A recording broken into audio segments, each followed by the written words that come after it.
Ahmed in Ohio has a evidently something I've said has made him more theistic. So how you doing, Ahmed? Hi, Matt. Hi, David. Hey, Ahmed. Start listening to you. Hi, sir. How you doing? I started listening to you about a year ago. Well, then why should I talk to you? Because why should I talk to you? Because I work every Sunday. Why should you talk to me? I'm just teasing. I'm just teasing. Go ahead. You started off the call. If you started off the call basically saying you don't listen anymore. So go ahead. No, I listen. I've been listening to you. I've been listening every time I got it. To listen to I you. got it. I'm sorry. I'm sorry for the joke. Just make the point. No, you are fine. English is my second language, and I am very good. I'm not very good at it, so please. You're way better at it than I am at any other language. Let's just get to the point. Thank you very much. Thank you. I've been listening to you, and your logic makes sense to me all the time. And I was raised as a Muslim, but you brought few things. It just makes me believe in Islam more and more. One of those things you said many times that if God did not guide me, he have to. If there is a God, he should guide me. But I found this in the Quran very obvious in the story of Abraham when he looked at the sun and he said, "This is my God." And when the sun is gone, he said, "This cannot be my God." And then he looked at the moon, and when the moon is gone, he said, "This cannot be my God because it's come and go." And he said, if there is a God, he should guide me. And the Quran consider that a good argument. So when you bring this argument with your human thinking, it just makes me feel like the Quran is not misleading me. Except that you're worshiping a God that you can't demonstrate exists. So at least with the sun and the moon, we can see that they're there some of the time.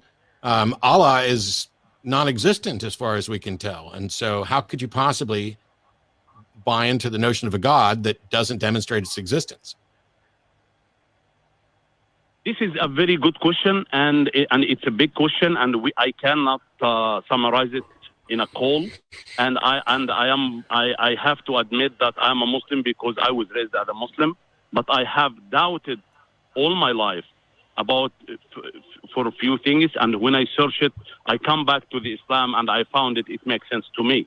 That's why I am presenting this to you, because one of the things you said, another example, and I'm not going to the proven God because that's a big question, and for me to present my case to you, I got to be prepared.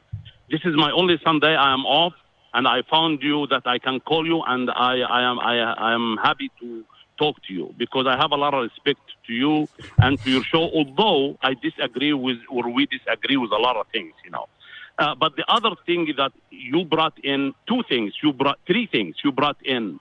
And when I went and I searched it, it made me more confident of Islam. The story of the Noah and the flood. I went to... Yes, sir. Go ahead. I'm sorry. Yeah. The story of the Noah and the flood. And in the Bible and the way you argument, there was no evidence that there is a flood that submerged all the earth and vanish all the human... Let me cut in here. Ahmed, it sounds like you're saying that because Matt showed you that the Christian God didn't make sense, you reverted back to your Islam God, and you settled on that. It's as though you've made up your mind. You came to this conversation with the understanding that there must be a God, and you have to pick which one. And Matt demonstrated to you that the Christian God doesn't have sufficient evidence, and so you're reverted back to the God of your childhood. I'm asking you why you have come to the table with the predetermined idea that there must be a God, and I need to figure out which one to follow. We're saying there's not evidence for any God. Go ahead. Right. I am not taking Matt is talking or evidence about Christianity as to prove that I'm a Muslim. Most of the stuff that he said about Christianity it's been mentioned in the Quran, and it's been mentioned, and I know it. So I know that the Bible is written by human, and there is no, but this is not. No, I am talking about things. Ahmed, stop. For clarity, yes, it seems to both me and Dave that you said you heard me debunk the Noah and the flood story, and this made you more confident in Islam. And that would be fallacious, because if I debunk Scientology, Christianity, and Hinduism, that doesn't tell you anything at all about whether or not Islam is true. Just because other religions are not true doesn't mean yours is more true. So when you say that you heard me say things about Noah and the flood that made you more confident in Islam, we're both asking you, how the hell could that possibly make you more confident in something? It's like saying, I proved that the burglar wasn't the butler, and so now I'm more confident than ever that it was the maid. That's not how evidence works. Okay, can I explain, sir? Can I explain? Sure. The story of the Noah and the flood is in the Quran as well. And I went and I read it again. I'm not taking this because you criticize the Christianity. I did not say that if the Christianity is wrong, so Islam is right. No, I went to the Quran and I read again, and I searched all the verses that talk about the flood of the Noah. And I did not see any word saying that this flood submerged the whole earth. So it just what difference does that make? The story in the Quran makes sense. No, stop. What you just said is that because you couldn't find a fault with the version of the story in the Quran, you believe it's true. But that's not the way reason works either. I agree. What's your reason for needing a God? Why do you feel the need to have a God at all, whether it's the Christian God or the Muslim God? Why can't you be satisfied with just saying, you know what, there's no evidence for any God, so I'm fine without any gods? Why do you feel the need to have a God? Because it sounds like you do. Yes, I do. Okay. Why? Although this is what I wasn't preparing myself to do this, but I believe there is. I believe in the intelligent design. I believe there is things in the is created. It could not be created by its own. And I will give you an example, sir. Something I practice every day, and I know. If we took an egg, a fertile egg, and we try to hatch it in nowadays, this will need to design a hatcher and incubator, an incubator and a hatcher to get this. We know that this been designed, but but this hatching of this chicken is done in the nature, in what you call it nature, by hormonal changes in the chicken and by sperms coming from the male to the female. I'm sorry, Ahmed, but that is not how eggs are hatched. If a fertilized egg comes from a chicken and you put it in a hatchery, or you could have the chicken set on it, or you could wrap it up in a heating pad with a blanket, anything to keep it warm and safe. It has nothing to do with you're citing hormones in the chicken. A fertilized egg is either going to hatch and grow to fruition under the right circumstances of heat, etc., or it's not. Yes, but what makes the chicken lay on its egg and stay? This is hormonal changes happen to it, to the chicken. Okay. There is a whole design. There is a whole physiology behind this. No. You don't get to call that design. You have to prove that it's design. You have to prove the design. Otherwise, is there anything in nature that you don't think is designed by Allah? No, I think everything is designed by Allah. Right. Now, that means that you're walking around looking at... Now, stop. If you think everything was designed by Allah, then you don't get to cite, hey, this was designed and this wasn't. That means that there's no way to show to you that there's natural processes that don't require a God because you're presupposing a God. Okay. Very good. I need a help from you. I need to ask you a question. When I can say that this thing is designed by a designer, what is the condition? When you have evidence that shows that it was designed by a designer. So if I'm driving my Toyota and I cannot bring that it was designed in a factory, and I don't have any paper to prove it was designed. Oh my God! Stop!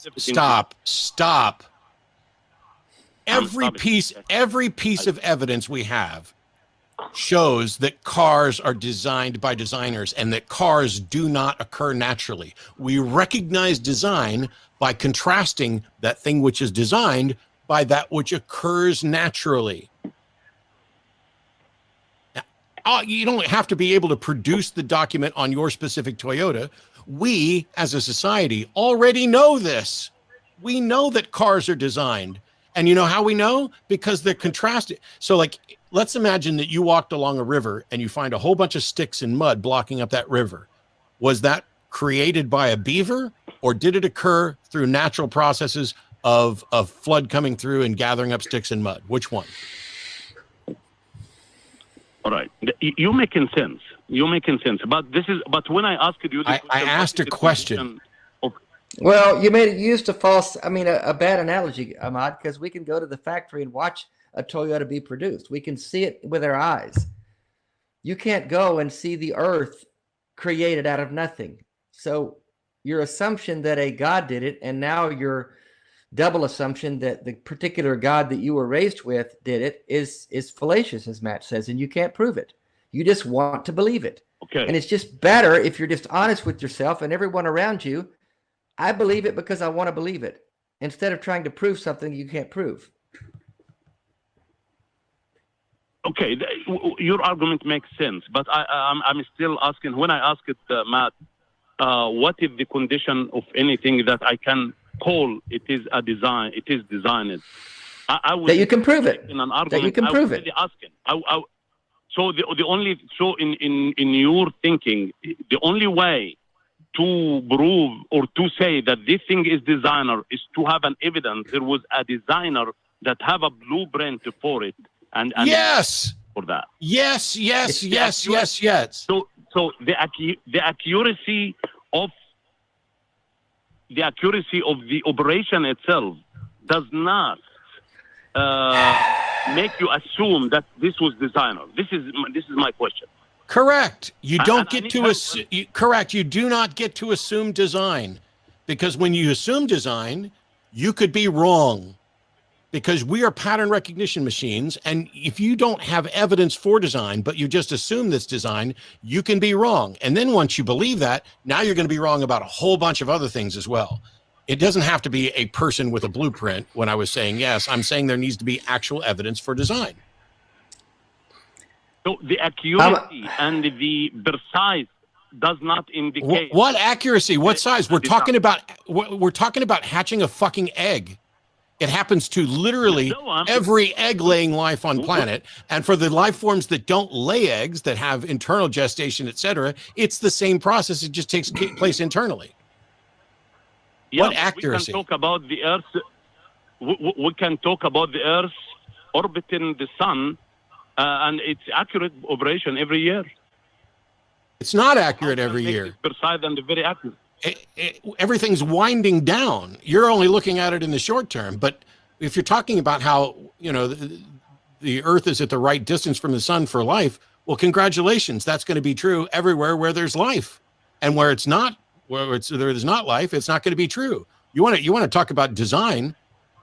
Show me humans evolving on Pluto, where it's not possible based on nature. Then now you've got a freaking miracle.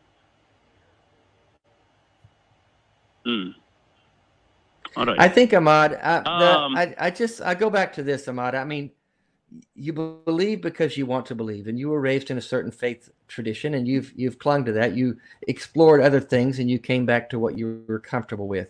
And I think that's the bottom line. We're just saying that we don't see evidence for a God, any God. And I'm saying to you again, I feel like you simply want to believe there's a God for some reason. I'm telling you, you don't need to. Life can work just fine without being submitted to a God who gets to take credit for every good thing that happens in your life and gets to blame you for every bad thing that happens, by the way. But you can live life on your own without a God. And I encourage you to explore that idea, because I'm telling you, life makes a lot more sense. The chaotic, random nature of life makes a lot more sense when you don't try to attach a God to it. Because I've lived on both sides of that equation.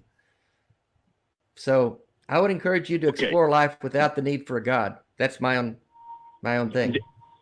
Dave, you brought two things, and both of them are very good. The second thing that you brought, and I like it, that I need to pursue the life without a religion, and which I do already. I will deal with you not on a religious basis. I deal with if you are my neighbor, I will deal with you based on the good being of you and me and the whole neighborhood. So I do this already. So I have no problem. And the Islam telling me to do that with the people who does not believe in my religion and with the people who believe in my religion. Really? You Really? But so yes, hang on. Yes. So what does the Quran say about non-believers?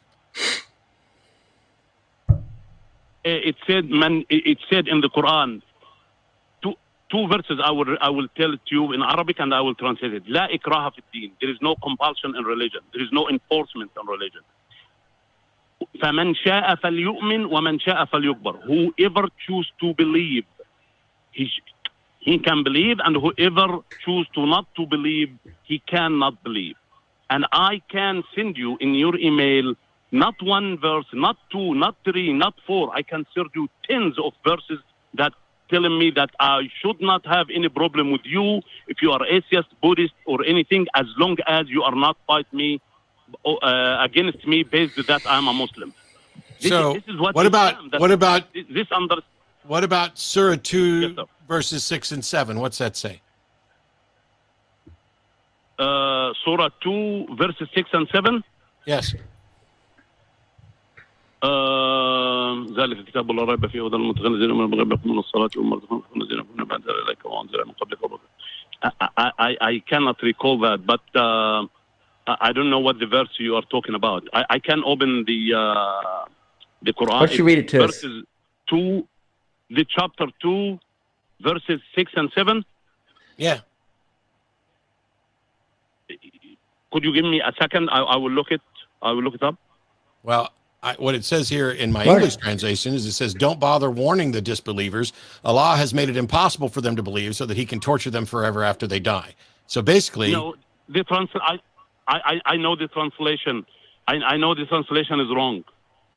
Okay, well, then I'm going to move on because I don't have any way to confirm what the translation says or does. And so this is the problem. This is the problem. No, this is stop. This is the problem every time I have a conversation with a Muslim. They all want to say, oh, your English understanding of what that surah means is not what that surah means. And yet there's all kinds of things about mistreating women, about killing the infidels, and all kinds of other problems with Islam that have nothing to do with whether or not I disprove Noah's Ark. We're going to move on to other callers, Ahmed. Call us back another time. I didn't. Nope. I'm not going down the you have a bad translation route. It's out there in the public. Well, it's also very much like not all Christians argument. Yeah. When Christians misbehave. Well, not all Christians do that, but I know people personally who've converted out of Islam and they can't go home because their own parents tell them we'll have to kill you. Yeah. I've had to help rescue people.